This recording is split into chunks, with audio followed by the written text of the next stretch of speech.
issues that have prompted this decision by Chrystia Freeland, indeed how to address Donald Trump and stay united on that front in the face of those tariff threats. Doug Ford saying repeatedly that no matter what is happening in Ottawa, the premiers are going to get together and do their best to make their case to Donald Trump. He also said that, as David had told us earlier, that he got a call from Chrystia Freeland directly, and because it's Doug Ford, put that on speakerphone, just threw it right on the table and let everybody hear the call, and she was able to speak to all the premiers. We are ourselves waiting for a couple of things. First of all, behind that door there that you see on your screen, cabinet is wrapping up. We've seen a number of cabinet ministers, most of them in fact, head out of the cabinet room on their way to question period, which starts shortly. We have yet to see the prime minister or hear from the prime minister, but we expect that that will happen at some point. We are right now 15 minutes into the fall economic statements lockup, because that has happened now. Journalists are looking at those documents to see what kind of money, for instance, has been given to secure the border, what other measures were put in place, how big that deficit is that Chrystia Freeland walked away from, and that will be tabled publicly at 4 p.m. Eastern. And then, of course, we don't really know what's happening with cabinet or what the next shoe to drop is and how this is going to unfold over the next coming hours. But we are staying on top of this breaking news story, as we have been since 9 a.m. this morning. And we will continue to do that as more news develops here. I'll bring in one more time Michelle Cadario, former National Liberal Director. What would you expect to happen next? Or what do you think should happen next? Maybe that's a better question. Well, you know, Hey guys, Jean-Claude Mystic again here. I'm watching some news reports. Things are getting crazier and crazier by the hour here.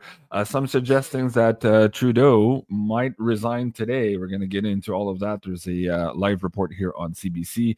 Of course, these people were preparing today for the fall economic statement. And we're watching on the right side of the screen there, the door to this cabinet meeting, where presumably very, very difficult conversations are on the way. Meg Moonbeam, I see you in the live chat. If you want to join me for this special report, be cool to have you on and maybe look at Trudeau's astrology here today. So if you have time, please log into the StreamYard and come and join me for this. I think it'll be very interesting, to say the least, here in the next couple of hours moving forward here. So Benny Johnson's reporting, breaking news, Canadian Prime Minister Justin Trudeau is reportedly weighing resignation as tensions rise after the country's finance minister, Chrystia Freeland, just stepped down, according here to CTV News. Now, that's interesting. More and more on that. So let's play this particular clip also from Jagmeet Singh, who's suggesting now that he's asking for Trudeau's resignation. Let's play this clip here. Mr. Singh, share us your thoughts on what's going on. Do you have confidence in the Prime Minister? Well, what has become really clear, looking at the Liberals again and again, they're more focused on fighting themselves. And what we believe we need to do is fight for Canadians. And so we're seeing more and more examples of them fighting themselves, focus on themselves, instead of fighting for Canadians and focus on Canadians. Do you think Trudeau needs to quit? Well, I'll have more to say. I'll have a full press conference later on today. Election? Are you ready We'll have a full press conference later on. Yeah, so I'll try to find that, but he did ask for Trudeau's resignation here. Developing news also here. Sources tell CTV News Prime Minister Justin Trudeau is considering resignation and or maybe perhaps proroguing the House here or proroguing Parliament, and that he may address Parliament this afternoon. Again, they're still sequestered here on this fall economic budget layout. So this is interesting also. A couple of MPs now in the last couple of hours are openly asking for Trudeau to resign. Presumably, these are some of the same disgruntled MPs that we reported on earlier today, who back in October were asking for the big guy to leave here. Now, let's hear what this guy has to say. Obviously, many of my colleagues have put up, and I've been a great defender, but I just don't see how we move forward without having a future minister resign. Today was supposed to be a presentation of a plan, and now we're talking about a finance minister who has resigned. I don't see how this helps the prime minister, and I don't see a way out and how this helps us talk about Canadians while we're continuing to talk about what's happening right now. So he needs to go. Sorry, I'd like to hear you say. I think he needs to go, yeah. Okay. I think he needs to go. Yes, there's more and more coming up here by the minute. So let me go back to the CTB news feed here, or no, sorry, CBC news feed. Let's hear some of their commentary. Let me change slide decks here for you guys here too. I'm going to prep quite a few more things on the slide deck, and hopefully Meg can join me here also in the next couple of minutes. We're going to be looking into Trudeau's astrology here today and what's happening behind the scenes and all of this. So we'll be right back here. Stay posted. We'll be back in a couple of minutes. I'm surprised he hasn't called caucus together yet. You know, after such a cabinet meeting, I would think that you would pull together your caucus and at least hear from them, because everyone's going to have an opinion. And if you have any hope of staying, one would think that you need to have your caucus supporting you. So that's what I'm really looking at, is just how many caucus members are coming out, how many are becoming public, who might have already signed the letter, and you know, what else is kind of what they're saying. It doesn't sound like that's happened at all.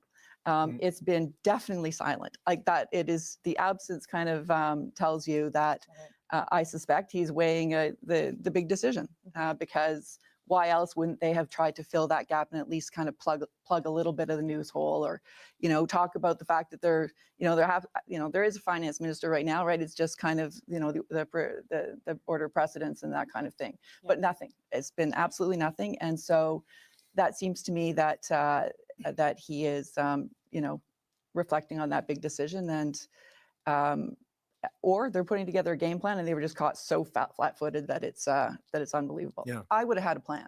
Let me just say that.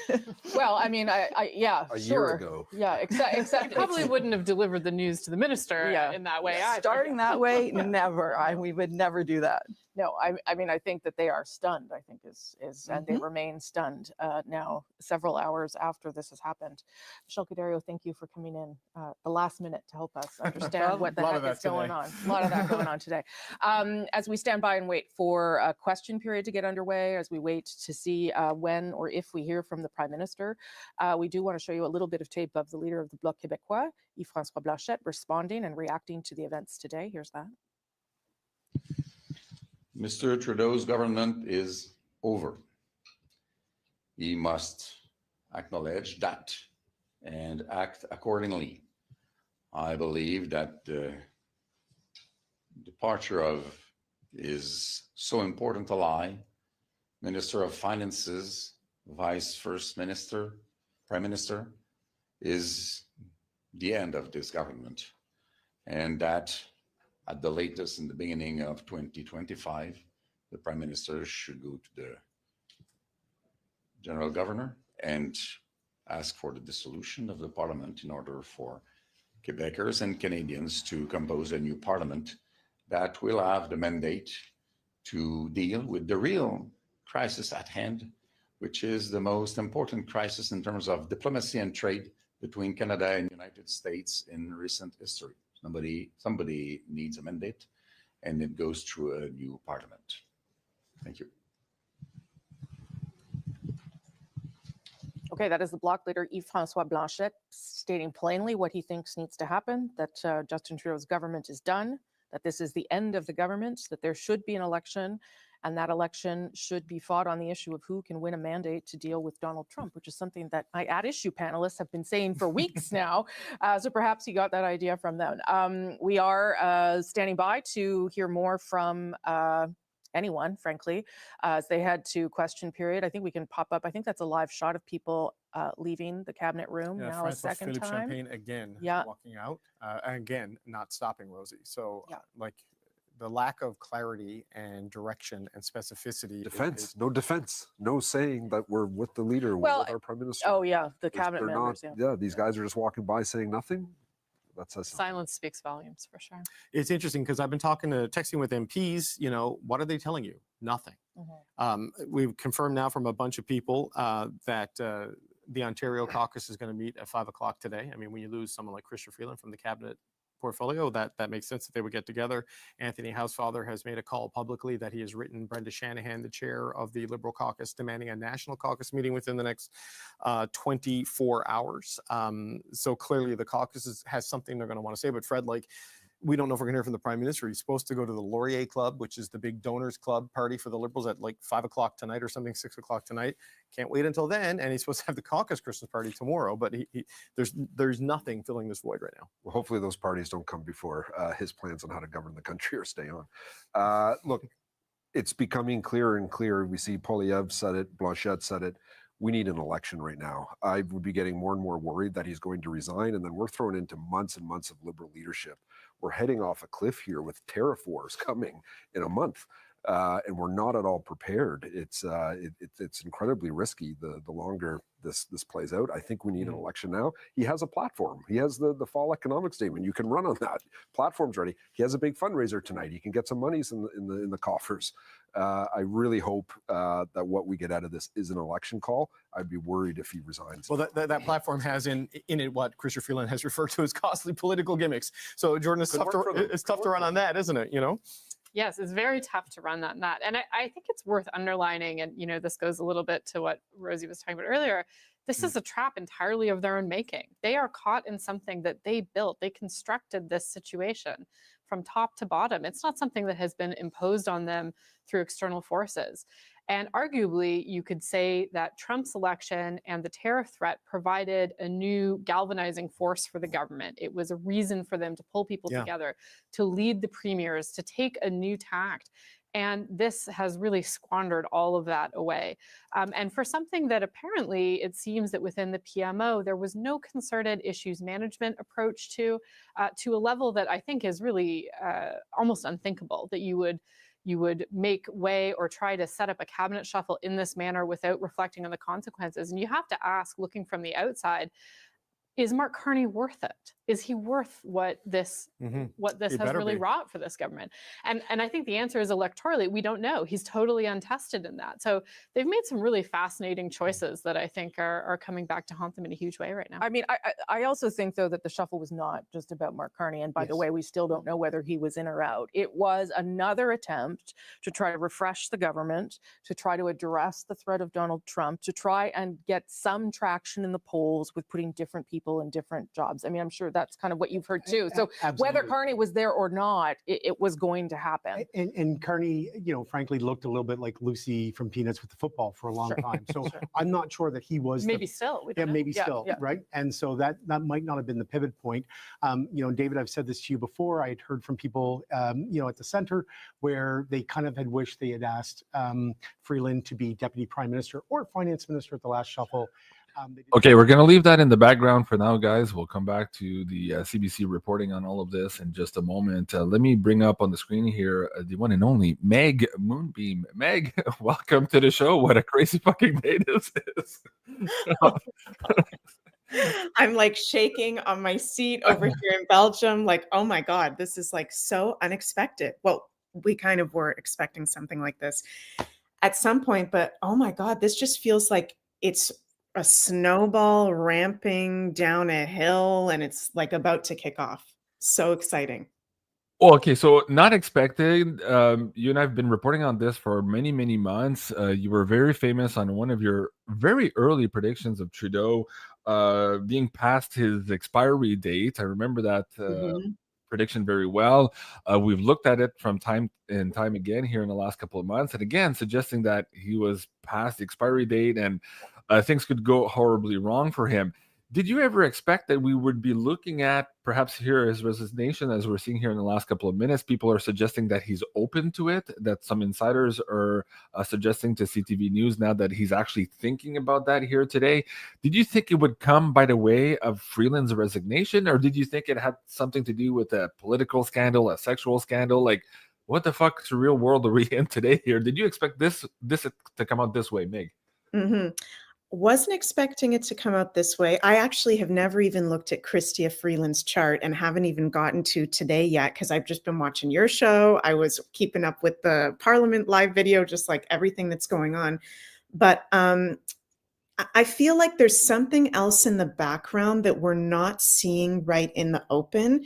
And it kind of makes sense with this current astrology. It's not just what we're seeing from the legacy media, what they may be saying. This is kind of my intuitive take on it. them saying that maybe Justin is thinking about doing this himself. Well, if he's a mind controlled, I know we're on YouTube and Rumble, but if he's like completely mind controlled at the moment, does he really have the free will to be making those choices like himself, or what's really going on? So that would really surprise me if he's actually making that decision. Because when I look at him, I just see someone that's totally operating from kind of like a mind control programming. Right. Now, in that report where you were famously suggesting that Biden would resign on that weekend, I think Yeah. you nailed it to the day on a Yeah. Sunday. So far, the predictions on Trudeau haven't come to pass. Now, can we pull up his chart now? Do you have it on? Yeah, let's look at that now too to see Definitely. what's in orb right now. We have some crazy astrology already. This month is actually kind of brutal. How is that affecting him personally? Or is there something else? Maybe we can pull up Freeland also here too when you have a moment. But let's just look at Trudeau's. Let me see if I can bring that up here. We'll change decks here, guys. Bear with us. We're doing live on the fly reporting here for you guys here today. Okay, so what's happening to Trudeau right now in his astrology, Meg? Oh my God, there's a lot going on in his astrology. Two things that are really sticking out, actually 3 things that are really sticking out to me. Number 1, he's a Capricorn that has just survived, if this even is the real Trudeau that we're seeing, right? That has supposedly survived the Pluto in Capricorn transit. So anyone that's a Capricorn sun, moon, and rising has gone through the hardest thing you could possibly go through in astrology, which is Pluto in your sign for 15 years. So we've just gone through that Pluto and Capricorn transit, which actually I'm feeling intuitively to say actually gave Justin power to be prime minister while Pluto is in Capricorn, as it did some of those darker elite forces. Meg, hold on to that thought here. We have Jagmeet Singh also now taking the stand. Let's see what he has to say. He was just scrummed a couple of minutes ago. He said he was going to do a press conference on this. Let's hear what Jagmeet Singh now is saying to reporters. Here's Jagmeet Singh. Let's listen in live. Right now, Canadians are struggling with the cost of living. Can you hear that, Meg? Everywhere I go, people cannot find a home that they can afford. They can't buy their groceries. And on top of that, we have Trump threatening tariffs at 25%, which put hundreds and thousands of Canadian jobs at risk. And instead of focusing on these issues, Justin Trudeau and the Liberals are focused on themselves. They're fighting themselves instead of fighting for Canadians. For that reason, today I'm calling on Justin Trudeau to resign. He has to go. I'm going to do it in French. Okay. I don't need to hear it in French. Dans ce temps. So basically, he's saying At your this time's time. up. It's time to go. You must resign. Now, it's a little bit cowardly, I think, of Jagmeet Singh asking for Trudeau to resign. He could simply vote with the opposition members here on a non-confidence vote. Although there's not one on the table right now. Presumably, one could be set maybe for later this week. I'm not sure how the order bill is standing right now, and that could be preempted also by Trudeau, maybe very radically here, proroguing the House.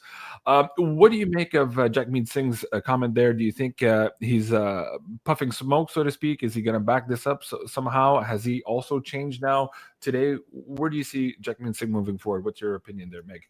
Yeah, I'm getting this very strong intuitive sense. Again, just looking at Jagmeet Singh, I felt it when I heard the breaking news with Freeland and seeing the other preceding news stories. I feel like there's something going on behind the scenes. Maybe this is the movie playing out, the behind the scenes forces that have been helping humanity, letting it go this way. But I feel like there's maybe something going on behind the scenes where they're feeling maybe really threatened and like they need to jump ship now. So do you think that has anything to do with Trump trolling Trudeau in the last couple of weeks, suggesting that he should become this governor of the United States and that we should be annexed to them? Trump kept going on and on about it on Meet the Press. It's never ending. Where there's smoke, there's fire? Is there something happening at that level too, Meg? What do you think? Yeah, it feels like there's kind of miracles occurring. We have Trump he's won the election. Nothing bad has happened to him so far. He's moving forward. We're just a month away from Inauguration Day. I mean, a lot can happen in a month. And we do have very intense astrology where I am a little bit concerned for President Trump, even though I think overall he has better transits than really adverse astrological transits.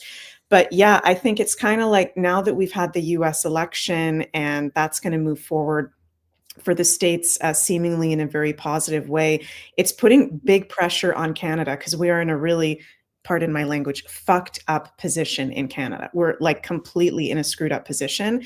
Yeah. I think the government's feeling it. The people are feeling it now with the tariffs, you know, the 25% imposed tariffs, how damaging that would be for Canada if that went through.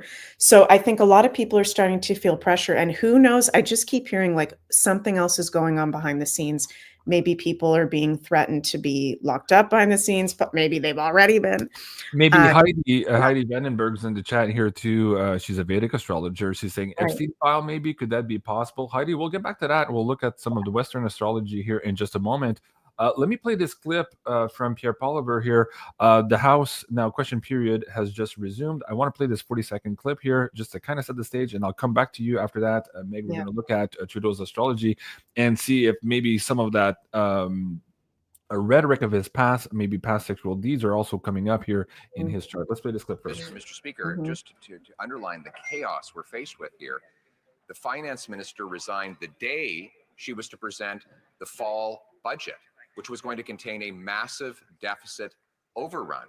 The job then went automatically to the industry minister, who immediately resigned, like on the spot, which then went down the line. And the next person in order was the famous two Randys. And they're not available to do the job either. We're now less than 2 hours away from the fall economic update. Why won't the Prime Minister have the courage to come in here, present it himself, and put it for a confidence vote tonight? Okay. Can you imagine being in this caucus right now? Hey, Billy, you go and read the report. It's like, I'm not fucking reading the report. I quit. You go read the report. It's like one after the other here going down the line. This is absolutely crazy. Like crazy town. Okay. Let me change decks again. Let's look at his astrology moving forward. What do we see? It's like, holy crap. Yeah. So, yeah, he's got something really sticking out to me is transit Neptune, which right now is at 27 degrees of Pisces, conjunct his natal Mars in his 8th house of Scorpio in an opposition to his natal Pluto. So he's been having this for a while now, but that can show literally, and that's why I made this prediction a while ago. It hasn't seemed to have happened yet, perhaps because he has been a Capricorn sun. There was still that Pluto in Capricorn up until a month ago, kind of giving him power to be in a not observer role, to be in kind of a totalitarian role. But Neptune conjunct Mars in the 8th house can be like, you're about to be sent away somewhere behind the scenes. You're going to lose your position of power, possibly even go to jail or have to hide out somewhere. Wow. So that's something really sticking out in his chart for me. Yeah. Can Also, you move the cursor point to what you're talking about? So the audience. yeah. So he's got, this is Mars in his 8th house. Okay. And in the current astrology, Neptune is at 27 degrees of Pisces, so only 2 degrees off from being exactly right on his Mars. Also, he was born with, it's interesting, Heidi brought up in the comment, the Epstein file. Yeah. Oh my God. Justin's chart is filled with markers of a child that has gone through sexual abuse, possible mind control. It's all over his chart. Mars opposition to Pluto, Sun in square to Pluto, Algol on his midheaven, so many different things. So yeah, it's really, really interesting to see this play out, and interesting how astrologically, this is why I'm kind of confused with what's actually going on with this person. Are we seeing the real Trudeau? Where is the real Trudeau? Because some of these transits should have actually taken him out like years ago, actually, in my astrological opinion. So I think there's a lot going on behind the scenes. Okay, let me see if I can return to CBC here for some more commentary. I have more questions for you. I know Premier Danielle Smith also is going to be interviewed here. She's been very, very tough against Trudeau in these last couple of months, basically telling the government, the federal government, to fuck off on all of the energy bills and new legislation that was being put forward, and as well on the gun grab. So I want to hear what she has to say in just a moment. But let's go back here to CBC and see if I can bring this one back on the tab for you guys here. and we'll come back here. You can stay on the line too. Let's listen to what they have to say. Which is destabilizing, certainly for the country, but would be a missed opportunity for the Conservatives who are chomping at the bit for an election. David? Oh, there's Sean Fraser. Oh, there's Sean Fraser. Let's Is this listen. a crisis, sir? Is this a crisis? Hey, look, guys, I'm focused today of all days on the my own news that I shared this morning. I did see your news conference this morning, but I'd like you to comment on Oh, geez, you okay? what's happened since. Can you speak about why It's the clown show. Okay, yeah, I don't think that's actually live. I think that may have happened earlier. So Going down an elevator, Okay. or no, that's not an elevator. It's going And down who's that, JC? Because that guy It's in Ottawa, folks. dropped out today, kind right? of catch up with what, Hold on. what we know and see who has spoken. Let me just pause that quickly. He resigned earlier today. He was a housing minister, and he was completely T-boned by Freeland's resignation, right? So Okay. something weird is happening in the background So there. 2 in one day, 2 major players in one day. Two major players, and now what Poilievre was saying is that maybe the Treasury also either resigned or stepped out or said, no, I'm not putting forward the economic statement, and perhaps another person whose role it was after that in line. So a bunch of people are saying, no, I'm not moving forward. I'm not putting my face on this here. So let's hear more of this political commentary, Megan. Who hasn't? Anyway, I interrupted you. Go Yeah, ahead. look, I'm just trying to figure out what's happening, what might happen, why it hasn't happened yet, and if something's going to happen today. And I don't think I can look.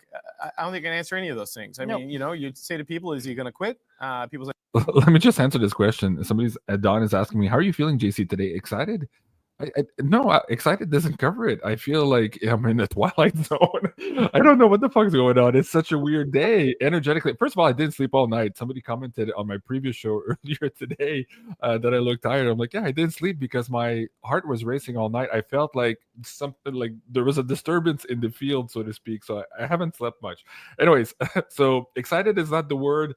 Confused, probably, but also cautiously optimistic that maybe finally we're breaking this crazy stalemate this country has been in here for a long period of time. So let's go back to CBC. nope. Others say you shouldn't rule it out, that he has to think about it. I mean, obviously, when something like this happens, you have to think about such things, but did not tell cabinet today. I'm reliably told that he was definitely staying on. Ontario Caucus is meeting at 5 o'clock. At least 3 MPs have publicly called, 4 maybe, if Helena Jazik, we throw her in, have called for him to resign today.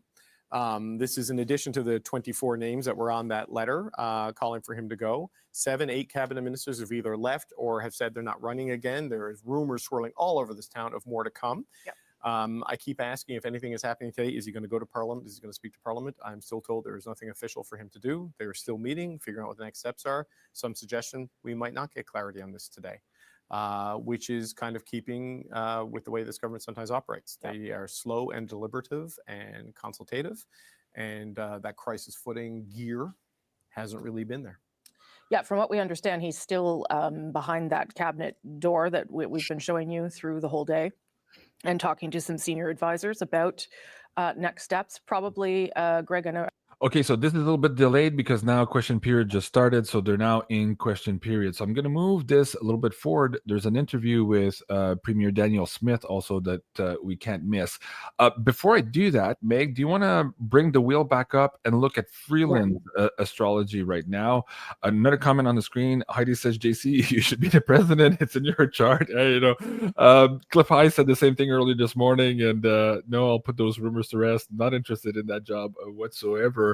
But we'll come back to another conversation of what might interest me moving forward. So anyways, let's go to Freeland's chart now. Let me see if I can bring this up. And Meg, let me know when you're ready. Yeah, I'm ready. So this is the first time I'm looking at her chart. Okay, so I haven't actually had the chance to look at her chart yet, but yeah, right off the bat, she's a sun in Leo. So now with Pluto and Aquarius, she's got a Pluto opposition to her natal sun at the moment.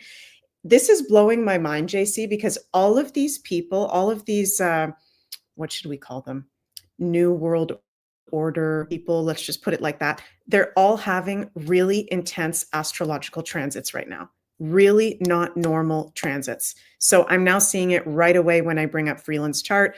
Pluto in an opposition to her sun. Of course, there's some kind of, I don't want to, maybe it is a threat that was put her way, or her being told she's going to be possibly put into jail, or something's going to come. I keep feeling this energy like they're jumping ship. They need to go away, or else there's something that's going to come down and get them. Maybe they've been alerted. You know, it's interesting that Justin went down to go see President Trump. What was that? Just a Mar-a-Lago. week Yeah, ago? yeah, exactly. And that was very impromptu as Yeah. well. That was very out of the blue. Like, what really Well, happened? first of all, it appears that he was summoned. It wasn't announced here on anybody's schedule, and it was only after some researchers on Twitter suggested, "Hey, his flight is in the air. He's going into Florida. It's not on the books anywhere." Did CBC come up and say, "Oh, no, it's been planned for a while, and Trudeau was asking for this"? But really, I think he was summoned there, and this was a very impromptu meeting. He was being called there to Florida. Keep going, Meg. Mhm. Yeah, it's so interesting. So Mars retrograde. By the way, you guys, we don't know her time of birth, so this is just a chart based off of the 12 p.m. chart, but it is all the correct planets in the signs and pretty much the degrees, but not the house positions. We do have right now Mars retrograde at 5 degrees of Leo. It's exactly conjunct her natal Mercury, also conjunct her Sun, also conjunct her Mars. So there's power struggles. Maybe she thought that she was going to somehow become the prime minister, you know, and then got really pissed off and said, "Fuck you guys, I'm leaving. I'm going to screw you guys over." There's definitely big power struggles of a big kind because it's conjunct her Sun, her identity that's going on. And right on her Sun, this Mars retrograde in Leo that we're having right now, JC, in an opposition to Pluto, we're having now until about January 6th before Mars retrogrades into Cancer, is a huge release of leaders that no longer serve us, no longer serve team freedom. Wow. So we're seeing it with politicians, we're seeing it with celebrities with this Mars-Pluto opposition, P. Diddy, Jay-Z, all these people outing, and it's looking like Chrystia Freeland is a big part of that too. Now, is that in her chart also something similar to Trudeau, where she might be involved in some of these things in the past? I remember seeing a unsubstantiated report that she could have been involved in some of those comet ping pong kind of parties as well. You remember one that had all those fluorescent lights, and apparently Trudeau was there, Freeland was just next to him, Podesta and all that. Is that in her chart also? Is that maybe what's coming up here? Yeah, there's actually several things showing that in her chart as well. She was born with her moon, which can represent her moon in Scorpio. Okay, there goes the Scorpio again. A lot of these people have Scorpio placements, which is the sign that rules crime, dark arts, secret society, sexual abuse, you know, in its most worst aspect. Moon in Scorpio conjunct Neptune to come from an ancestral family line. JC, as we know her, what was it? Her grandfather or her great grandfather was supposedly a Nazi. Is that accurate? Oh yeah. Yeah. So that shows up in her chart. Moon in Scorpio conjunct Neptune. Yeah, she has like a grandfather, great grandfather that was a Nazi. Who knows the programming that came through that? She was born with Mars, the planet of aggression and abuse, in square to Saturn, the planet of needing to be in a control, power position, politics. So yeah, it's showing from an early age that she has possibly been abused herself. And we know, JC, that a lot of these kids that come from these elite families, they do it to others because it was done to themselves as well. Mm-hmm. And this was exposed too with the recent, you know, Annika Lucas, right? Yeah. So recently, like 2 weeks ago, she went on the PBD podcast and named, oh my God, I'm having a brain fart, Pierre Trudeau for the first time as one of her abusers. Yeah, and she went as far as to say that you know, she couldn't satisfy him while she was alive, suggesting that he was looking for those disposable children to play with, and that she had reported back this to her handler, the Rockefellers at the time. That was absolutely crazy. Mm-hmm. Absolutely, you could tell she was kind of dissociating while she was reliving that and answering these questions. A lot of fear still in her eyes and in her voice. Can we take a pause here? I want to play the interview now. It appears with Danielle Smith to see what she has to say, Premier Danielle Smith. Yeah. And then also maybe while we're doing that, if you want to bring up Mark Carney's chart. Again, he's making the rounds here in the last couple of months, suggesting that people were setting the stage for his return. I did play some of his clips in the earlier show today about Freeland resigning, but we'll come back to that in just a moment. So let's play here and see if we can get back to Premier Danielle Smith. And I did see him behind the door. Of course, as one of the Prime Minister's close friends, he might be staying behind to get a sense of things with him or offer him some advice. I believe we have now from Mississauga. Oh, not quite yet. All right. Okay. Tell me when she's It's all live. ready. Oh, now I do have her. Okay. For the Premier of Alberta, Danielle Smith is joining me now from Mississauga. Nice to see you, Premier, on a very strange day here in Ottawa. Hold on, I have somebody at the door. I'll be right back, but I'll keep playing this, okay? Tell me, so tell me how it went over in that meeting, because you all learned at around the same time, I would imagine, and what was the response and reaction there? Well, we had a lot of work to do today because we were trying to come together with a communique about how we're going to address the real and immediate threat of the potential for 25% tariffs.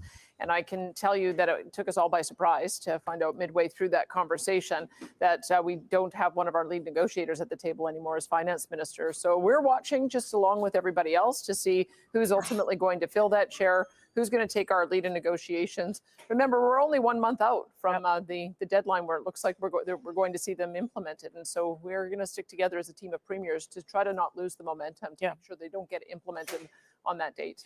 Doug Ford said that he took the call and slapped it on speakerphone and let you all listen in. I'm just wondering if you can tell us anything about what Chrystia Freeland told the room.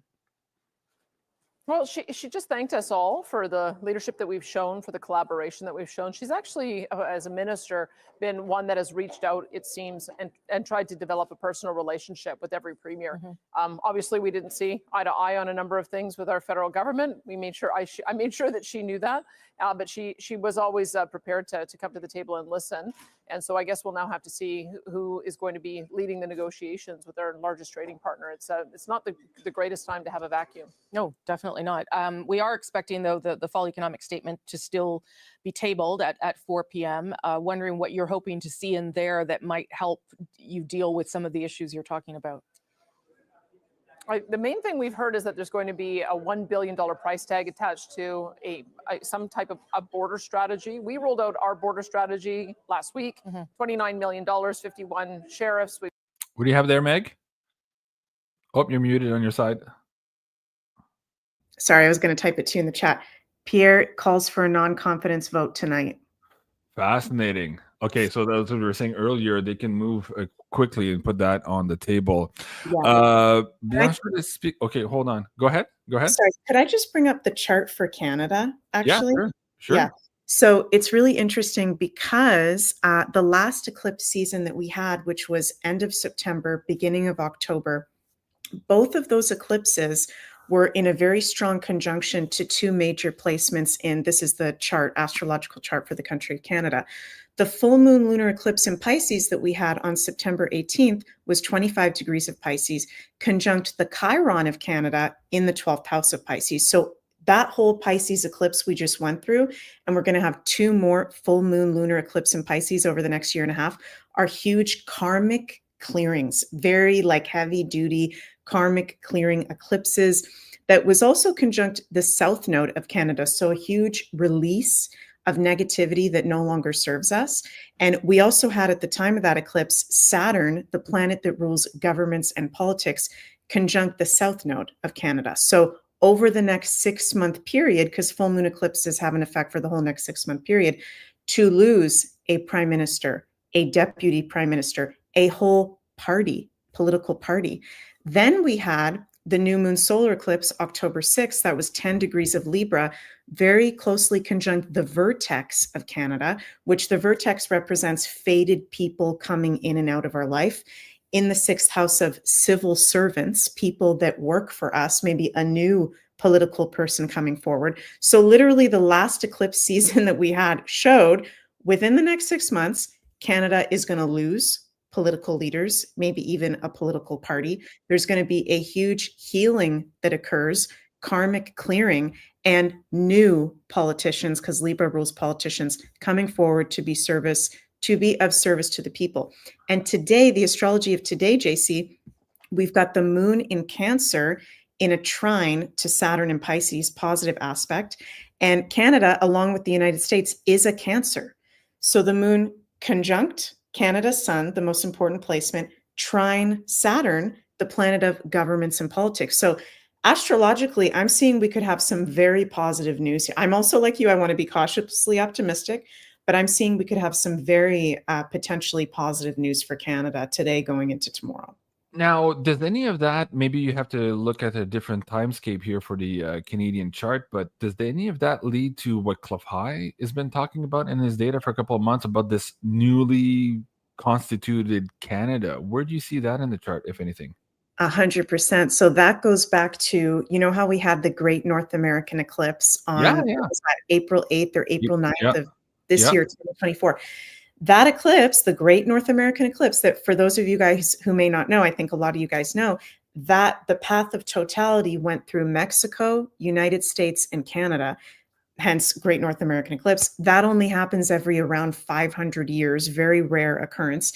That eclipse was at exact 19 degrees of Aries, the rising sign of Canada, which has to do with our identity, how we show up to the world, how we're seen, 16 degrees of Aries. And I said with that eclipse, we're going to see over the next year period, Canada start to become independent, because Aries rules independence, one of the signs that rules freedom, separate itself from the political system that we've been in, hence far from, when was Canada founded? 1870 something like that. 1850. Wait, I have it right here. 1867. 67. Yeah. 67. Yeah.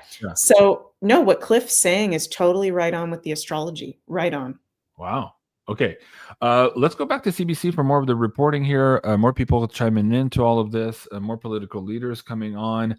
I'm scanning different news media at the same time here to see if we're going to see a statement from Trudeau. As soon as we see that, we'll bring that on the news for you guys here. But let me go back to CBC for just a moment here and see where they're at on this reporting. In her resignation letter, that instead of spending on, what was the line again? Costly gimmicks, she wanted the country to be focused on the gravity of the moment, keeping their powder dry, and figuring out how to respond to America First economic nationalism. And now Chrystia Freeland will not be part of those efforts because she has stepped aside and did not want the position that was offered to her on Friday. So we are waiting for a couple of things right now. We're just under an hour away from the fall economic statement being tabled in some capacity inside the House of Commons. About an hour away now from the news that David Cochrane just shared with us that there will be a swearing in of some kind at Rideau Hall at 4 p.m. Presumably that would be to fill the role of finance minister, I would imagine. Who knows? Who knows? Like, I do not have that clarity. I would presume. But yes, going back to my earlier point, a G7 country needs a finance But we are. Hold on for a second, too. If you want to bring up Carney's chart, we're going to look at that for today also. I'm not sure in Canada if he can be sworn in if he's not already elected, although there's precedence for that under the Stephen Harper government. He had put somebody in cabinet before they had won their political race, so there might still be the potentiality for that here today. So it'll be interesting to look at Carney's chart. So please bring it up. We'll continue here with the report. For sure, it's a swearing. Rideau Hall swearing in at 4 o'clock. Okay, so it's not. I mean, I just had a moment where could he go and say, "Forget it, it's over. Let's let it happen." Your dream, your dream. Yeah. Presumably, though, you know, you'd want to go to that caucus meeting we were talking about to say this is what we've done in the short term, right? But look, I've never done caucus management. I don't know if anyone's done caucus management under circumstances like this, but this is what I'm being told is happening today at 4 o'clock. Right. I think to your point, David, if you're going to show up at caucus at 5 o'clock, you need to have taken some action this morning. And, all the reports that, and I apologize if I have my head down at different times, but people are on the Hill and they're not hearing very much. And these are people in some pretty senior roles. So, like I say, the bunker walls keep getting thicker. So, yeah, if you're going to show up at caucus this afternoon, you've got to have something that you've reacted to today. Yeah. And what meets the bar in terms of an acceptable response, or is there one, Jordan? I mean, it's so hard to know right now. And I think a lot of that is going to depend on the mood of cabinet. I think that when we saw the initial rumblings against Trudeau in the Liberal caucus in September, part of what made it fizzle out was that there was really no figurehead for it. There was no focal point for that energy. That has all changed now. So there is like a strong symbol, and also, and Greg talked about this, and I think it's worth mentioning, somebody who was very loyal to the Prime Minister, somebody who carried a lot Okay, enough with that. The CTV News is reporting here. Let me see if I can change tab for you guys. Hold How do on. you keep up with all this so fast, JC? It's my DJ brain. Yeah. Yeah, so watch live. Vasi Capellos leads a special coverage of Chrystia Freeland's cabinet resignation. Here it says live cabinet swearing-in ceremony being held. A swearing-in ceremony for new cabinet ministers, plural, is held at Rideau Hall today live at 4 p.m. Eastern. So we're about 25 minutes away from that. We'll see if we can bring that on the screen here as we go forward. Okay, so Meg, let me bring up now Mark Carney. So earlier today, let me see if we can bring this up for the audience members. I think it was here.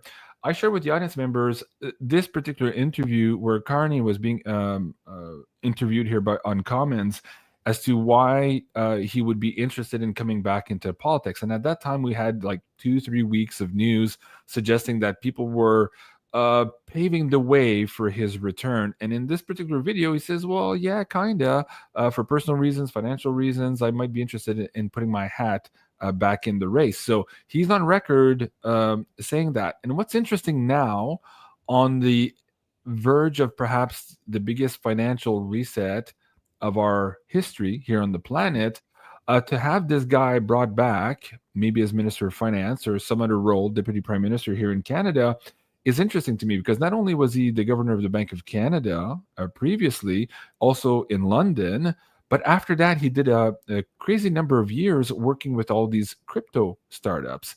And so he might be the guy that would continue the World Economic Forum's agenda to push the Canadian population into the CBDC, a central bank issued digital currency, as everything else seems to be crashing around us. Because many people are saying that Trump's initiative here to tax 100% tariffs on those countries leaving the the US dollar, a world reserve currency, is going to backfire. So this means that a plan B or a plan C, or like Cliff High says, maybe a plan D is just around the corner here in the next 2-3 months. So Carney is going to be a pivotal guy here to pay attention to. So let's see if I can go to your screen, Meg, and let's look at Carney's chart here today. What's going on with him? Yeah, so this is a transit chart, what I've just brought up. So in the middle rim, the blue symbols is Carney's birth chart, but we don't have his exact time. So we don't know his rising and his house positions, but there's still a lot we can see. And then the orange planetary symbols are where the planets are today. Now, very interesting that this is also the first time I'm taking a look at this guy's chart. His sun is at 25 degrees of Pisces, okay? I just told you guys that we had an eclipse at 25 degrees of Pisces on September 17th of this year, full moon eclipse. It's pretty challenging to have an eclipse exactly conjunct your sun. And that's a very big eclipse that we had of karmic releasing. I'm feeling intuitively like if he does step into this new role, which astrologically, I would be surprised if he does, because I know that all these people use astrologers. They might even have an astrologer in that room behind the closed door with Justin Trudeau and all those people right now looking at people's charts. This is someone that is not in a strong position energetically right now. There might be a sex scandal coming out with him. There could be a very big scandal coming out with him, something weird. Sorry, with Carney or with Trudeau? Yes, with Carney. Carney also. With Okay, Carney. wow. Yeah, definitely. Wow. He's weird. He's a weirdo. He's a big weirdo. He's got a lot in Pisces, and I love all my Pisces out there. Okay, but you know, some of these more challenging signs, like I'm a Scorpio, I'm one of the more challenging signs. Scorpio, Pisces, if you're acting really in a weird way, if you're in your dark side, these can be the most challenging signs. This can be very weird addictions, very weird things from your past coming out. I think I would be surprised if Mark Carney gets picked, but if he does, I don't see him in that position for very long. And I think there's going to be something very weird from his past coming out. He's also got Neptune and Pisces on his sun. So medically, there's some like medical issues probably going on too. Okay, so maybe short-lived if he does show up. Remember, there was maybe, oh my God, 15 years ago, maybe this long, there were reports, unsubstantiated maybe, but I'm just bringing it up for conversation, that he had been involved somehow with another news reporter on some type of weird art deals. and that either it was money laundering. This reporter lost his job at the time, who was also involved in that. And people had suggested, again, unsubstantiated, that maybe these art deals were a way to either funnel money for money laundering and or funnel money for child trafficking purposes. And you know how the Wayfair stuff, you can buy a couch or a pillow for a couch for $40,000 while they're actually selling some other stuff in cages. We're still on YouTube. Maybe that's kind of what's coming up there. Do you see any inklings of that? Yeah, I mean, he's got 5 planets in Pisces with that full moon eclipse that was just on his sun. And I just noticed too, he's in his 2nd Saturn return. He's born with Saturn in Pisces. We have Saturn in Pisces right now. So this is a time of having to deal with your karma. This is not a good pick for someone needing to step into an important leadership role. There's a lot that they're processing personally in their life that's probably coming up. So definitely Pisces also has to do with sex trafficking and self-sacrifice and stuff like that in really, if it's being adversely played out. So that makes sense. Wow. Okay. Let's go back to CBC for just a little bit. I'm going to change the decks again. I see Trudeau on the screen here. I think this is from question period. I'm going to cue that also up in just a moment. But before, where did I lose my other tab? This is where it's getting complicated. I have a lot of tabs on. Hold on. Hey, what's that? So many different articles and things. Oh my God. Yeah, exactly. Hold on. I'm going to move this deck forward and we'll come back to that one. Yeah, so I don't know if that was a question period. I didn't have the audio here. We haven't seen Trudeau today yet, right? No, that's what I'm trying to get at here. I just saw something and I thought it was. Oh. Hold on. Okay.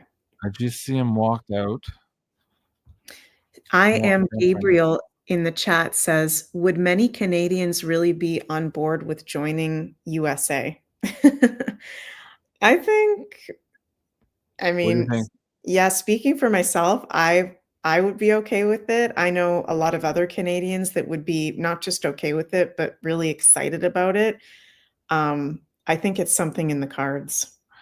Something in the cards. So yeah, I'm not sure what that looks like. The reconstituted Canada. We're all in small pieces. Do some of the pieces attach to the U.S.? I don't see a North American kind of continent like some people are saying. I don't know. I think there'd be some opposition to that, of course, in Canada. I don't think I'd feel good with that myself. So let's go back to this, and I'll try to queue up this other part that I'm trying to bring to you guys here with Trudeau in the question periods to see if that was from today or if we can see him. And I'll also have the other queue up for the cabinet swearing positions. So we'll be live for that, guys. Stay tuned. We'll figure out who's going to be replacing Freeland on this crazy political day here on December 16th. Many questions. Many questions. I wonder what. I don't think there's a cabinet shuffle happening Wednesday. Is this live, JC? There's one at 4. There's one at It's late by about 15 minutes. Okay. Right now, yeah. 4. There's a whole fill at 4. I mean, I don't know. he has to get through the next 24 hours. The prime minister, I mean, and maybe just go off on his holiday and see what happens next. I mean, that to me seems like sort of the reasonable thing for him to do. Unless if a cabinet minister comes out and speaks out against him or decides to quit, then I think it's game over. When the alarm goes off in the morning, you can hit the snooze button a couple of times, but eventually you've got to get out of bed because real life is waiting for you. And it feels like we've been watching a government in this town hit the snooze button nonstop for the better part of the year. For sure. If this wasn't like the backup alarm or the 4th backup alarm going off today when Christopher Freeland walked out the door, I don't know what it would take, because how does it get better from here is the question I keep asking myself, right? Like the whole principle of issues management is to figure out where things are going to go. How do you shorten the distance between those 2 points and with the best outcome possible? The push for the prime minister to go has now moved to the deputy prime minister level.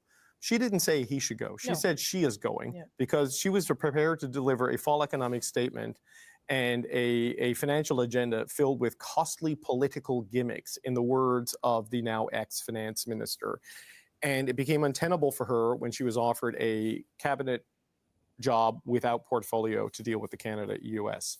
We have seen 4 MPs go on camera in the hours since to say the Prime Minister has to go. We have seen another MP issue a statement reiterating their call. He's going to go to the National Caucus meeting. It's probably not going to be a standing ovation type thing like the ones we see when this happens. So it has been crisis after crisis after crisis, this being the biggest of them all. And it just seems like more of this is going to happen until what appears to be the eventual electoral defeat.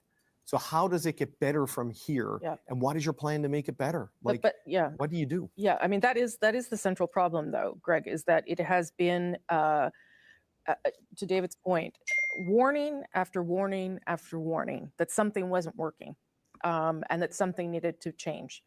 And changes didn't happen. I guess this cabinet shuffle was supposed to be it, but and no real adjustment in terms of a political approach anyway. There've been policy adjustments for sure. And now it's like, here, we're going to bash you over the head to see if you get the message this time, because this is real this time. Absolutely. So what could happen to help him in this moment? Like, if he fired the chief of staff, if he changed all his staff, like, or are we long past those opportunities that had been talked about in the summer?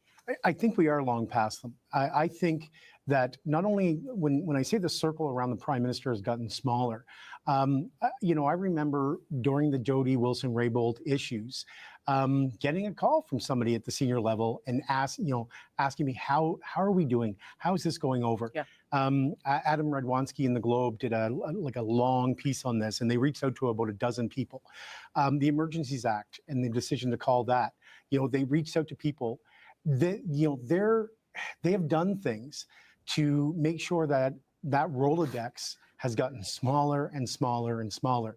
So I think they've been flying blind for a couple of months now.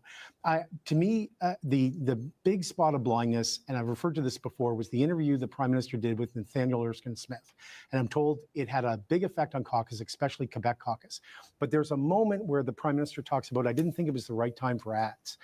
And I think that just rang a huge bell. And the amount of work that the Liberal caucus had to do to convince the Prime Minister's office to start running ads, and then the length of time before the ads actually started, you burned a lot of time and energy. So if it took them that much effort to get something that's pretty obvious, like the Conservatives are running ads, we're not, we're 20 points behind. What are we doing to address that? And grudgingly, after an interview where the Prime Minister said, I don't think ads would have helped right now, they did ads against me too. Well, yeah, Justin was literally born into a prime ministerial family. He was national news when he was born. It is tough to define somebody who's already been defined. It was really easy for the Conservatives to define Dion and Ignatieff. Yeah. So I just think that they're out of options, and they're out of people to ask for help. Well, I think they're out of goodwill, perhaps. Yeah. Right. Yeah, that's a good way to put it. The goodwill that was there is no longer there.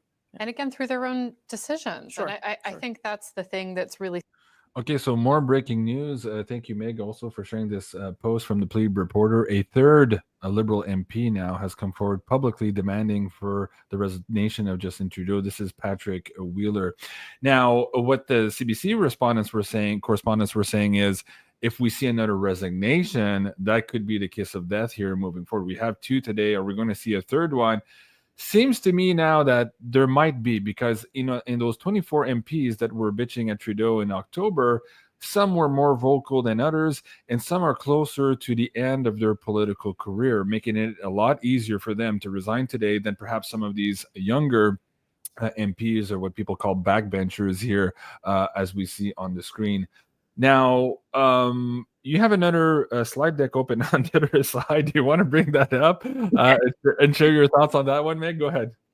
This is really funny. David Prez on X says, is Trudeau coming out as a woman at 2 p.m.?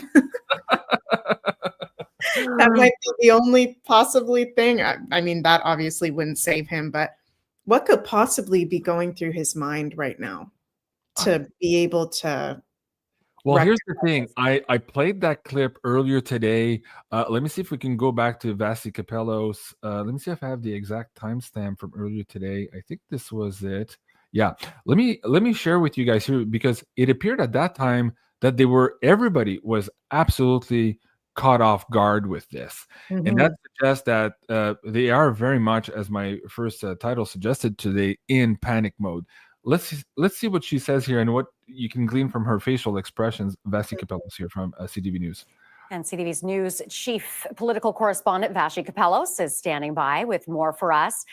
Vasi, was anyone expecting this today? No, I can tell you pretty conclusively, actually, that I just got off the phone with a couple of people who are Prime Minister office adjacent, we'll call them. They were on a flight from Toronto to Ottawa that a number of staffers were on as well this morning. There was no Wi-Fi on that flight when they landed. The news had just come about this resignation, about the finance minister's resignation, and they were all completely taken aback. I am told that there was virtually no heads up that this was going to happen. And both Colton and your other guests have really underscored the significance of this moment for the Liberal government. I mean, first, the timing of it, the fact that this is happening on a day when the finance minister was expected to table the fall economic statement. And I can tell you, right until Thursday evening, Friday morning, that was the plan, because we were arranging an interview with the finance minister for 5 o'clock Eastern tonight when Power Play was about to get underway. Like Meg, I've been following politics for a long time in this country, and it's unseen to have such a huge debacle on a fall economic day. Typically, all hands are on deck. This is the critical moment. They have an agenda to push forward. It's often bad news. It's very rare that we see surpluses on these particular announcement days. And so everything is scripted to the letter. This is not what we're seeing here today. This is a complete shit show. People bumbling out of the rooms, hitting cameras, and some of them crying to some of the news here. One of Freeland's friend again today, completely taken aback. Now, you also have another astrological wheel there. Do you want to bring that up? Okay, share that with the audience. Yeah, sure. Yeah, so you wanted me to bring up that we just came out of Mercury retrograde. Yes. Right. So, I mean, did you feel this Mercury retrograde, JC? It was freaking wonky. I've been unable to speak properly in my videos for at least a week now. It's like, I just feel like it's like I'm in slow molasses translating from French to English when I'm doing these lives. But again, yesterday I was feeling this huge, last night to today, sleeping, this heart palpitation, racing, like suddenly everything was going forward. And that's why I haven't slept. And it was like, there's all of this energy. So very quickly, for the people who might not know this or are following our show here today, what's a Mercury retrograde? First of all, what does it do? And what does it mean now that we just now dropped out of it and we're moving forward? Explain just the concept first, and then let's get into the chart. Okay. Yeah, so Mercury retrogrades, Mercury being the closest planet to the sun in our solar system, we have those retrogrades quite frequently, usually 3 times a year. And a retrograde is when a planet looks like it's moving backwards from our Earth's perspective, but it's actually stationed and kind of going in a backwards circle where it is. And when we have planets retrograde, it's, things can get wonky. Things are not properly moving forward. And Mercury is the planet of communication, our mind, thinking, our day-to-day activities and gadgets. So, communication can be wonky. It's not a really good time to be signing important documents, making big decisions or purchases. And, Mercury rules our day-to-day life. So it can feel really, really weird. So we had that Mercury retrograde from, I think if I'm remembering correctly, end of November 25th to December 15th. And now Mercury's direct. So this is going to start to bring more clarity about the world situation in the collective, what's been going on from the past 3 weeks. Maybe something's been going on behind the scenes where now it's like go time. Now it's coming out forward to us, but perhaps this has been planned for a little while now, the situation in Canada. And you know what's funny too? Cliff sent me an email maybe a week ago, and he was looking at the 3 critical dates moving forward with all of these big hiccups or emotional kind of tension moments. He had pegged one for yesterday, by the way, the 15th. He thought it was having something to do with the financial system and the Trump administration realizing that they cannot save the dollar. But at the same time, here we're having this huge upset in Canada. So maybe having to do with that orb of influence here of Mercury now going direct. Okay, so let's bring up that chart. And what does that entail for us here today, Meg? Yeah, so going forward, this is clarity is coming in around. It's really interesting because we've got Mars still retrograde until February 23rd. Okay. But Mars is going to be retrograde in the sign of Leo, which is one of the signs that rules politics, famous people, people in very powerful, high profile positions. Today, at a Leo degree, so no surprise, this whole Chrystia Freeland, Justin Trudeau, Castro shit show is happening today because Mars is retrograde in Leo at a Leo degree opposite Pluto, who is still at 0 degrees of Aquarius, critical degrees of Aquarius. We've just started this transit full on for the next 20 years as of just under a month ago. And Pluto is the revealer of life, the revealer of the dark side of life. So it really feels like everybody's secrets shit is The dirty laundry is coming out. Their dirty laundry. Yeah, like that sign. It's a song. It's all coming out. And so even if I was going to say Mark Cuban, what's that guy's name? Not Mark Cuban. Mark Carney. There's Mark a Carney. Yeah, okay. Two different guys. Yeah. There's so many people. I'm getting them all mixed up. Yeah. Like, okay, even if this guy did get in, which I'm gonna predict, I feel there's actually going to be very positive news. I think there's a chance that this non-confidence vote might actually happen tonight. There could be some very positive development based on the transits for today. But if for whatever reason this guy actually does get in, no, his chart is showing he's not in a powerful position, and there's a lot going to be exposed about him, Justin Trudeau, Chrystia Freeland. And these are transits where maybe they'll try to fly off to Switzerland or fly off to Antarctica, whatever. With Pluto 0 degrees of Aquarius, we the people will get justice. And that's not me saying we need to be violent towards these people or anything, but justice will be had. These people will be found. They won't be able to run away and just go off into the, sunset and not be held accountable. Personally speaking, your opinion. In the last couple of weeks, we saw Biden pardon his son, Hunter Biden. Yeah. There's now a list of preemptive pardons that are coming up also. For a lot of our audience members, that's very frustrating because we thought we would get to some level of justice. Do you think this is just a show right now that perhaps leads to the 2020 election being overturned, making his pardons also overturned? Like, what's going to be the Wheel of Fortune card here on all of this justice being put forward? Do you see people actually going through being put on the hook for their past deeds, or are they all going to go silently in the night here with these pardons? Meg? Yes, I really do see them. What was it that you just facing justice or facing the music? Still feeling the retrograde. Yeah, they will be held accountable. They will face the music. I'm seeing it in all of their charts. And some of you guys must think I'm like such a drama queen whenever I bring up the charts, but it's really not normal astrology that all of these new world order people are having compared to most of us. I do astrology readings almost every single day, looking at people's charts, and most people do not have these kind of very intense, malefic, adverse transits all happening at the same time as we've got with Hunter Biden. Justin Trudeau, just looked at Mark Carney, it's all the same running theme story for all of them. So no, I don't think they're running off into the sunset. And I know that as a freedom lover like you, JC, in our community out there, we want people to be held accountable. I know there is that part inside me, but astrologically, just being hermetically, Pluto and Aquarius, there will be justice 100%. And like it makes sense that all of these people in power all have this same background. Presumably, that's how they are being controlled. To some extent, some would say penetrated, right? Let's play this clip here from Klaus Schwab explaining how he's selecting people and how he's penetrating all of these cabinets around the world. When I mention now names like Mrs. Merkel, even Vladimir Putin and so on, they all have been young global leaders of the World Economic Forum. But what we are very proud of now is the young generation, like Prime Minister Trudeau, President of Argentina, and so on, that we penetrate the cabinets. So yesterday I was at a reception for Prime Minister Trudeau, and I know that half of this cabinet, or even more, half of this cabinet are actually young global leaders of the World Economic Forum. So he's penetrated the cabinet and he says that half, maybe more than half, are under the control of the World Economic Forum. That's funny because these people are supposedly elected to do Canadians' biddings, right? That's why we vote these people into power to work on our behalf. What he's saying is, no, they're working on behalf here of the World Economic Forum. And presumably, they're controlling them with all of these past deeds and proclivities, just as the Annika Lucas interview from a couple of weeks ago was suggesting is happening at the very, very high levels of politics.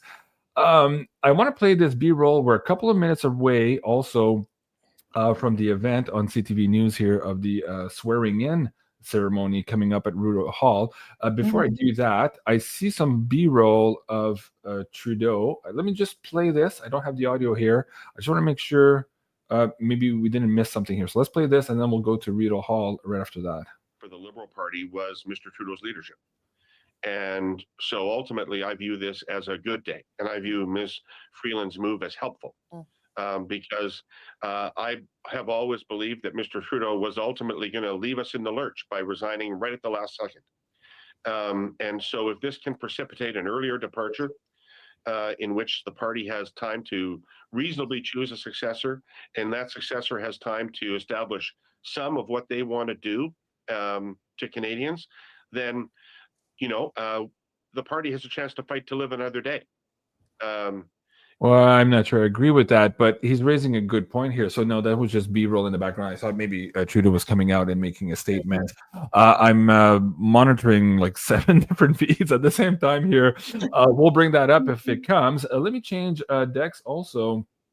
This live event beginning shortly here for CTV News, still not up and running. What do you make of that, though, the timing of it all? Do you see an election right now, Meg, in the chart? If you go back to Canada's chart, are we looking at an election? Do we have this pause moment where perhaps Trudeau prorogues government? Do we have a spring election very soon? Or do we have to wait here maybe to have a new leadership race? Maybe Trudeau resigns tomorrow. Maybe they'd make this whole marketing campaign around Mark Carney as a replacement. And then we have to wait a whole year before we get to an election. If you were to bet today, based on the fact that Poilievre is asking for a no confidence vote later tonight, how does this unfold? Your opinion? If I had to bet today, I think it's very likely we're about to have an election. Like, I guess that wouldn't happen today, but I'm moving more towards non-confidence vote, election happening imminently. You would know more than me about that, JC, about how long that might take if there is a non-confidence vote. Well, there is a pre-writ period here in Canada, so we would have to wait. I'm guessing that pre-writ period, maybe a month or 40 days before an actual election, before the actual writ period. The writ period is actually enshrined in law, so we have a set number of days for the election, unless something changes and somebody changes or tables a bill to change that. So presumably, if we had a no confidence vote today, we could be in an election, let's say in February, end of January, February. It could make sense. I had this conversation with Janine a couple of days ago where we suggested maybe it would be spring. I think we're too late now for a winter election, but could we go somewhere in April or March or April? Could they hold on that long here and maybe change something with the pre-writ period? Maybe. So you think there's an election first? You don't think that this is a Liberal Party trying to reorganize, like as the gentleman was saying here, having time for a new leadership race? You don't see that happening? I think they're definitely trying to do that. The Liberals are just squirming to keep their power, but I feel like there's divine intervention at play here. Also, the full moon in Gemini that we just had a couple days ago was conjunct, almost exact, the moon of Canada. Canada has its moon in Gemini. The moon in a country chart represents the people, right? The people, Gemini, one of the signs that rules elections, news, breaking news, really big. So even though what has happened is a really big deal, Chrystia Freeland has stepped down. We're waiting for those politicians that are behind that door right now to come out from the door. I feel like with that full moon, that is still, we're still in the full moon portal, okay? On the moon of Canada with Saturn in a positive aspect to the sun of Canada, I'm thinking there could be, there's an election coming soon, real soon. That's what it feels like to me. Huh. Okay, so I have ready for you guys here the CPAC live broadcast. You guys can follow that here also directly if you want to on YouTube. They're supposed to start at 4 here for this swearing in ceremony at Rideau Hall. So we'll come back to that in just a moment. We're almost on time here. We've caught up with the CBC news feed. Let's see the latest reports here in the last 2 minutes as we wait now for Rideau Hall and the swearing-in ceremony.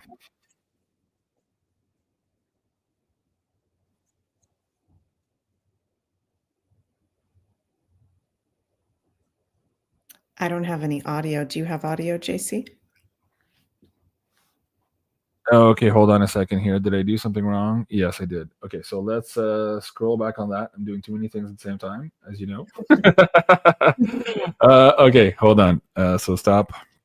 We'll do this again. This one here. Okay, so back here. Loud and clear now. So thank you you hear very that? much for your time. Yep. Okay, perfect. And great comment on the screen there, Riley. Yeah, we're supposed to do a 9 p.m. Beyond the News decision for a show tonight for the pay-per-view and the Insider Access Pass membership. I'll ask Janine. I think she's on the plane now, and that's why she's not available today. And that's why we pushed it at 9 p.m. Eastern tonight, as opposed to the normal 8 o'clock slot. But yes, we might make it public for you guys, but stay tuned on that, okay? Okay, have a good rest of your day there. Okay. Okay, just a variety of perspectives there on where we are at as we come to, I don't know, hour 8 of our live I don't know. coverage It's here. around 9:30. I think I got on the air. 9:40, somewhere around there. It's been a day, right? And we still haven't heard anything officially from the Prime Minister's office. I don't know if he's going to be with Dominic LeBlanc at the swearing in. Do you think he's going to be, or is Doesn't have to LeBlanc? be. No, he doesn't No, need to be. no. I suppose John Hannaford, the clerk, could be there. The Governor General, or someone from the Supreme Court if Mary Simon is not in town. But we do know that in about 6-7 minutes, Dominic LeBlanc is going to add the Ministry of Finance to the Public Safety Ministry. Patrick Weiler. We've been trying to get him on Power and Politics for a while, Rosie, ever since he was one of he stood up, and he was the first person in the meeting where the caucus revolt sort of revealed itself to the Prime Minister. He was speaker number 1. And it was like the Scooby-Doo mask coming off at the end to reveal who was one of the organizers of it, and told the Prime Minister to his face he needed to go. And they stared that down and seemed intent to stare it down. It's a whole lot different when it's Chrystia Freeland with her name on the bottom of a letter and her signature there. And I keep coming back to this line where she talks about the need to keep the fiscal powder dry and not doing costly political gimmicks, which we can ill afford and which can make Canadians doubt that we recognize the gravity of the moment. It's a shot at the seriousness of the government. It's a shot at how it takes things seriously. And it's a shot at how it's willing to use the financial health of Canada to deal with serious challenges as opposed to deal with political challenges. And that is a damning statement for her to leave on her way out the door. And it's going to be, aside from everything else, like the process of why did you do it on Friday? Why did you do this? This is worse than almost anything Pierre Poilievre has said in question period. Oh, yes. Because this is Chrystia Freeland. This is when, in 2019, when they got a minority, remember, this was in the 4 months before COVID, so it's almost quaint to think of it now. The big concern they had in losing their seats out west and being reduced was federal-provincial relations. We need to fix things. And Chrystia Freeland was moved to intergovernmental affairs to spearhead the stick handling of that problem. So they knew then they needed her to deal with that problem. They knew after whatever happened with Bill Morneau, they wanted her to deal with the financial situation. Friday was like, we want you to do something else. And they have relied on her so much, using her as a satellite proxy campaigner during national election campaign. Okay, we'll leave that on the side for just a moment. I'm looking at the feed. Hold on, if I can change that for you guys here. This one, they are preparing at Rideau Hall here, presumably just doing the sound checks and everything here. So we're about ready to go there. And now, this is for, sorry to interrupt you, JC, this is to swear in new cabinet members? we were told here by CBC just a few moments ago that up to 4 people might be sworn in today. So it'll be interesting to see who's replacing Freeland. Now, don't forget, last week, Trudeau had suggested that Freeland would be not decommissioned, but what's the word? Degraded or not promoted, but what's the contrary of promoted? The opposite of promoted, like demoted? Demoted, yes. Yeah. That she would be demoted to a lesser portfolio. Now she's saying, no, fuck that, I don't want it. I'm just resigning completely from cabinet. So he still needed to replace her, have a swearing in for the new Minister of Finance. And he also needs another person now to take over this position that she was supposed to be demoted to. And on top of that, 2 other positions were told here by CBC. I'm not sure where that lies in yet. I might have missed something through all of this today. So let's go. And there's something else, breaking news here on James O'Keefe's channel. Let me see if we can kind of look at this very quickly here while we're reporting live. There's so much breaking news. Joe Biden is dead. Not sure where that is leading us here, but let me play that first intro. Well, here's the tea. Joe Biden is like dead. He like can't to say a sentence. He's like really like progressed in his old age. Everybody recognized. I can't believe it wasn't a bigger scandal at Blair. He'll be dead in a year. Meet Henry Appel, advisor for the National Security Council. Henry Appel shared that President Biden had called the NSC White House phone while on a foreign trip looking for NSC advisor Jake Sullivan. Henry told the president that, in fact, Mr. Sullivan was not at the White House, but on the same foreign trip as President Biden. My boss was on an international trip with him, like Europe or something. The phone rang in the office. And just so you know, guys, for the audio, I can't do anything. This is a live kind of secret recording of this guy speaking in a restaurant. So it's very noisy. We'll try to make sense of all of this for you guys. But you can see the closed captioning also on the bottom of the video. I'll make this a little bit bigger for you guys. And I was like, oh, Mr. President, Henry, he was like, he's safe there. He's like, no, he's traveling with you. He's on the same trip that you are. In another encounter with President Biden, Henry Appel from the National Security Council revealed a phone call exchange. On the call, Biden was asking for NSC advisor Jake Sullivan. Henry told Biden that Sullivan had left the office for the day. Biden stated he would call Sullivan's personal phone. Instead, Biden called the same office 10 seconds later, asking for Sullivan again. A couple weeks ago, I was like the last one in the office, and he called from my boss. And so I picked the phone and said, hello, Mr. President, like, Henry on Jake's phone. He's up for the day, but I can try to get him. So what is he alluding here to? This is an older report of staffers suggesting that he was senile, making the same request over and over and over again. Is that what we're getting at here, Meg? What I saw was they're saying that his physical and mental ability has made a very sharp decline recently, and they're thinking he's going to be dead within a year. And he's basically acting like a dead person, can't even form sentences or talk straight. But when is this supposed... this just came out, right? Oh, when is the video from? Yeah, I don't know when James O'Keefe I know that James O'Keefe has posted this today, but when is this recording from? Is this a couple of days ago, or is this I'm not sure. Ago? It must have been recent. He puts everything out. Yeah, must have been recent.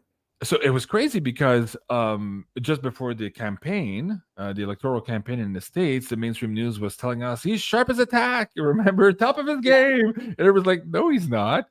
And then it came out, of course, during the debate that he was kind of senile. And just a day later or 2-3 days later, he resigns. And then we had the whole Kamala shit show.